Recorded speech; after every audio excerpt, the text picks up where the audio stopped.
Bom dia, pessoal. Meu nome é professora Cristina e hoje nós vamos conversar sobre culpabilidade. Muito bem. O que é a culpabilidade? A culpabilidade é a possibilidade de se considerar alguém culpado pela prática de uma determinada infração penal.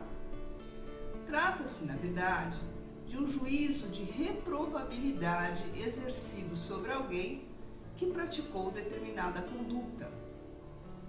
A culpabilidade é um pressuposto para a aplicação da pena. Muito bem, dentro desse tema nós vamos estudar a imputabilidade, a emoção e a paixão e a embriaguez. No que concerne à imputabilidade, o Código Penal adotou a teoria limitada da culpabilidade. Então, quais são os requisitos para a imposição da pena?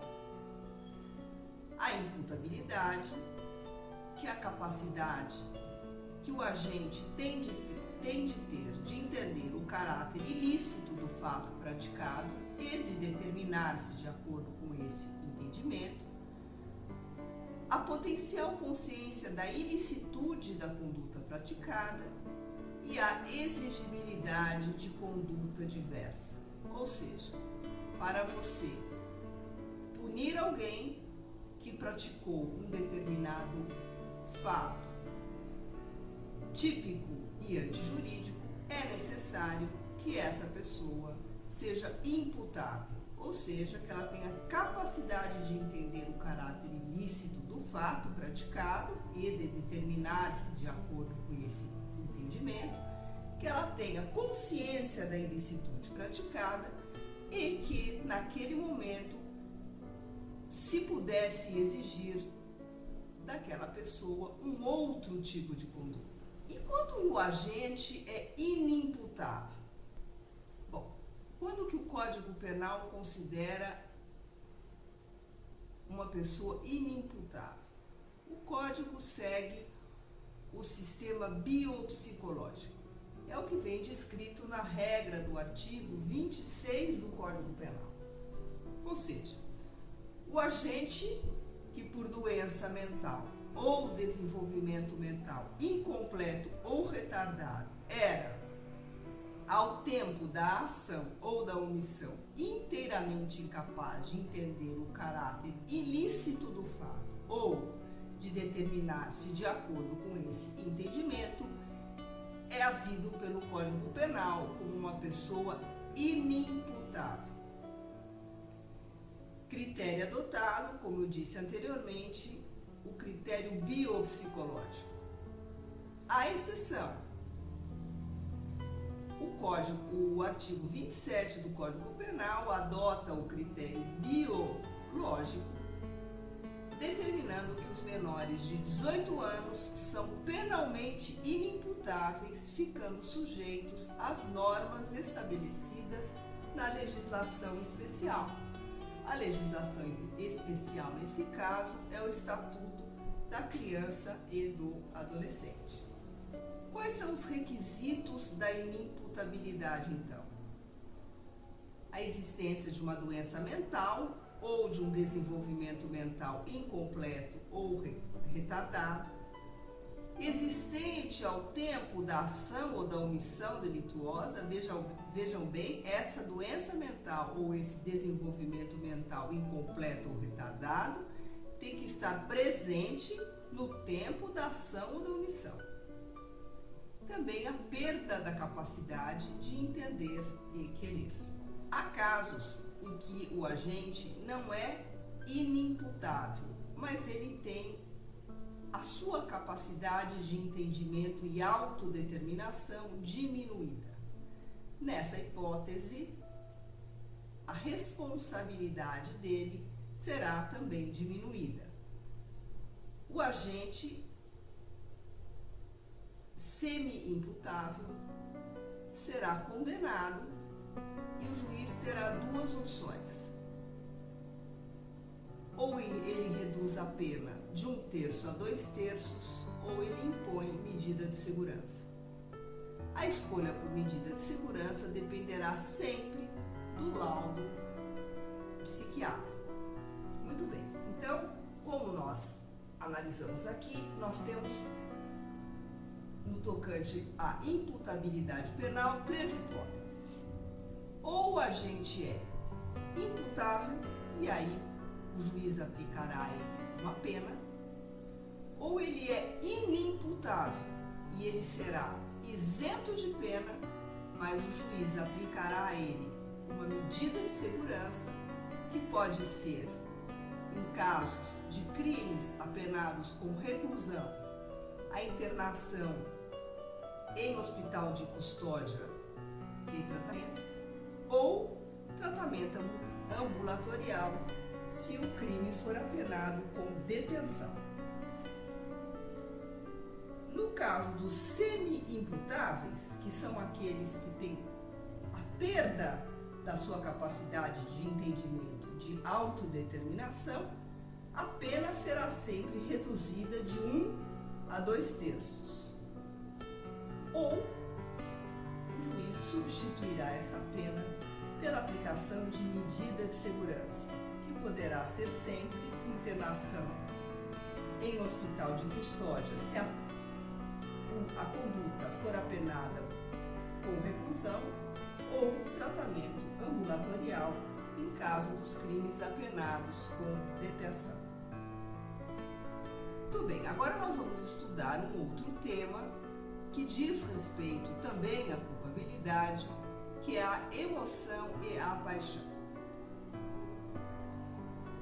Como vocês sabem, a emoção e a paixão não excluem a imputabilidade penal.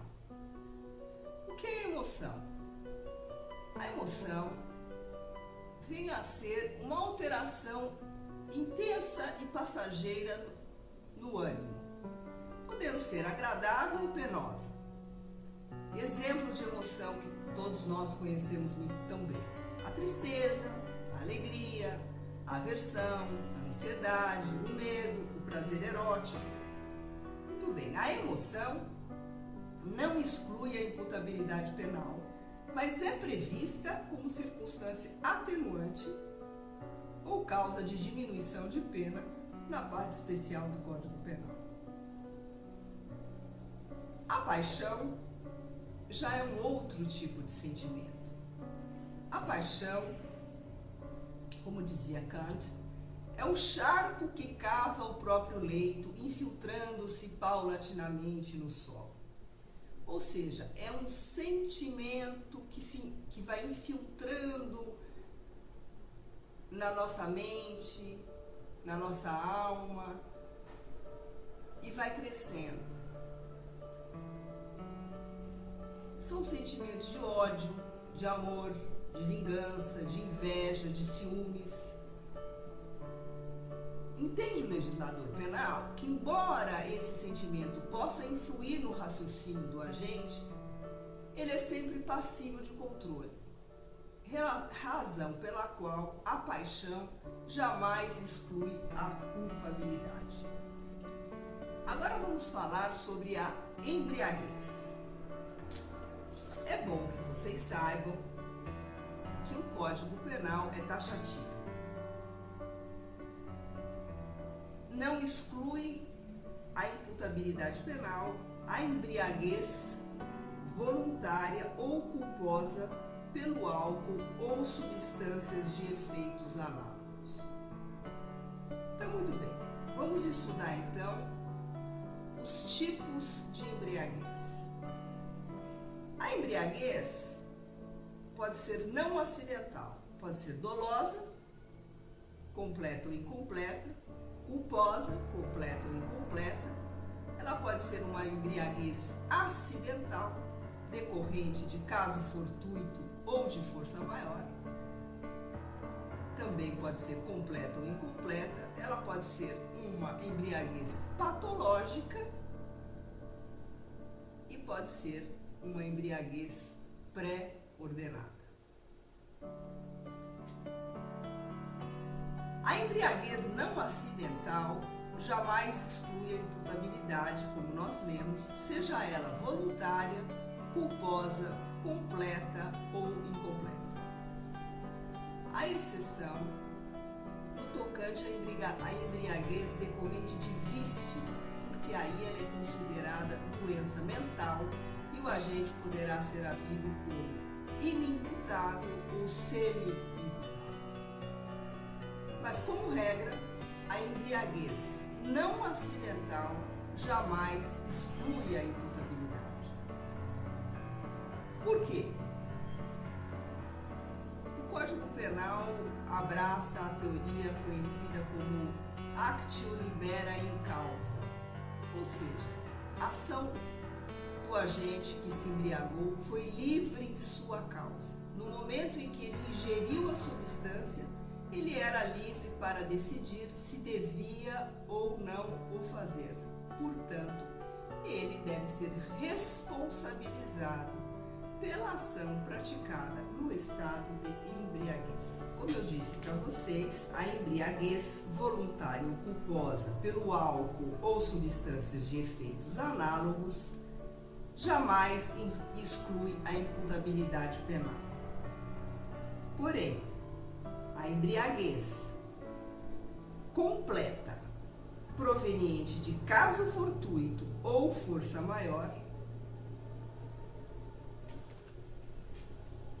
poderá excluir a imputabilidade se o agente era, ao tempo da ação ou da omissão, inteiramente incapaz de entender o caráter ilícito do fato ou de determinar-se de acordo com este entendimento. Se o agente era parcialmente incapaz de entender o caráter ilícito do fato ou de determinar-se de acordo com esse entendimento, a pena poderá ser reduzida. Se ele era inteiramente incapaz e a embriaguez decorreu de caso fortuito ou força maior, o agente será isento de pena. Também será isento de pena se a embriaguez for patológica. Nessa hipótese, o agente é havido como doente mental, sendo classificado como inimputável ou semi-imputável. Bom, vamos aqui fazer brevemente então um resumo de quais seriam as excludentes de culpabilidade previstas na parte geral do Código Penal. A inimputabilidade exclui a culpabilidade. A doença mental ou desenvolvimento mental ou incompleto ou retardado, a embriaguez decorrente de vício, considerada doença mental, a menoridade penal, o erro de proibição excusável, as discriminantes putativas, quando excusáveis, a coação moral irresistível, a obediência hierárquica e a embriaguez completa decorrente de caso fortuito ou força maior. Bom, pessoal, espero que vocês tenham entendido a matéria e nos vemos amanhã, quando vamos estudar o erro de tipo e o erro de proibição. Bom dia para vocês.